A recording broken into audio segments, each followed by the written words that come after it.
hi friends welcome my channel मो channel नुआ देखुले like करंतु शेयर करंतु एंड सब्सक्राइब करंतु आज आपन को देखेबी चिंगुड़ी घांट मुझे प्रथम थर करथिले हस्बैंड को बहुत भल लागला फरमाइश रे मु आउथर आज करूची सेति सब परिया सब पके ताको प्रेशर रे बसई देछि दुटा सीटी आसला पर्यंत ताको मु बसईबी तापर देखंतु मु इटी छोट छोट चिंगुड़ी जो आनिथिले ताको भल भाव धोई माने मुंडो सब छडे दोछि मुंडो छडे सला परे देखो दुटा सीटी कत मुझे कहला भर दुटा सीटी पलि आसा काढ़ी रखीदे भल चिंगुड़ी सब मुंड काढ़ी सफा करके धोई देछि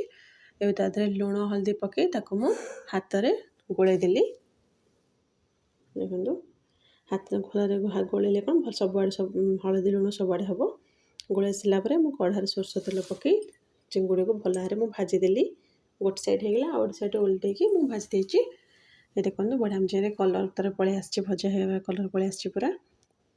ये प्रस्तुत करुच्ची मसला ये देख दुईटी पिज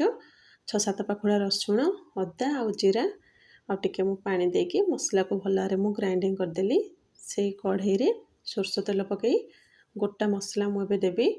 तेल टिके गरम हो आसला गोटा मसला देखो तेजपत्र 2टा गोलमरीच हलैच डालचिन गुजराती जीरा ये पकई भल गोलेदेली प्रस्तुत कर मसला को मुझे पकई दूची मसला ये 5 मिनट मुझे पकई घोड़ेदेली 2 टमाटो काटिक रखी टमाटो को पकईदेली ये छोट छोट टमाटो मुझे 2टी नहीं भल भाव काटिक देखूँ